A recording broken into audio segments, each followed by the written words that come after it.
નાણાં મંત્રાલય અને એમએસએમઈમાં પેમેન્ટમાં લઈને 43 BH હેઠળ કેટલાક ફેરફાર કરવામાં આવ્યા છે, જેમાં ખરીદી કર્યા બાદ 45 દિવસમાં પેમેન્ટ ચૂકવવામાં નહીં આવે તો ખરીદી કરનારાના એકાઉન્ટમાં તેને નફો તરીકે માની લેવામાં આવશે, જેને કારણે નફા ઉપર જેટલો પણ ટેક્સ લાગતો હશે તેનું ચૂકવણી ખરીદનારને કરવી પડશે।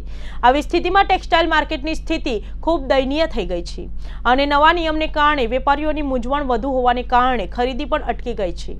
સુરત ટેક્સટાઇલ માર્કેટમાં હાલ વેપારીઓની મૂંઝવણ વધી રહી છે, તેને કારણે વેપાર ઉપર તેની સીધી અસર થઈ રહી છે। નવા સુધારા 43 BH હેઠળ જો તમે એમએસએમઈમાં સપ્લાયર પાસેથી સામાન ખરીદ્યો હોય અથવા સેવાઓનો લાભ લીધો હોય તો આ નિયમ હેઠળ ફરજિયાતપણે તેમની સાથે ચૂકવણી કરવાની યોજના અમલમાં આવી છે।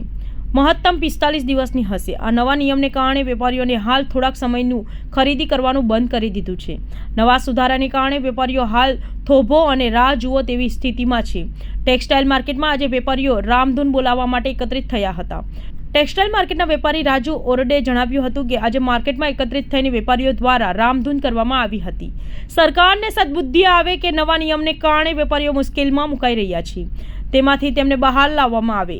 એટલું જ નહીં, આગામી દિવસોમાં દેશભરમાં ટેક્સટાઇલ વેપારીઓ નવા નિયમને અમલમાં ન લાવવા બાબત વડાપ્રધાન અને નાણાં મંત્રાલયને પત્ર લખીને ઝુંબેશ શરૂ કરશે। અમારી તકલીફ વિશે पत्र લખીને તેમને अवगत કરવામાં આવશે। राजीव अमर सेवा फाउंडेशन सूरत। ये अनोखा प्रयोग नहीं है। मैंने 4 दिन पहले प्रधानमंत्री को भी लेटर भेजा था, उसके बाद अपने आयुक्त को भी प्रार्थना भेजा था, मिले थे।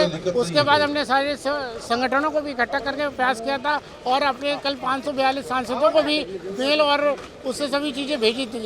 और आज भगवान से ये प्रार्थना कर रहे हैं जो हमारी यहाँ से सूरत की टीम गई हुई है उसको वित्त मंत्री मिले और इस समस्या का पूरा हल कराया जाए। क्या मांगे खास तौर पर? भगवान जो आज समस्या असमंजस की स्थिति में है, पहले तो उसका समझने का प्रयास किया जा रहा है, समझाने मतलब जो असमंजस उसको क्लियरिफिकेशन आना चाहिए, इसमें क्या एक्ट है और क्या तकलीफें हैं व्यापारी को, जो उन सभी को से मुक्त कराया जाए।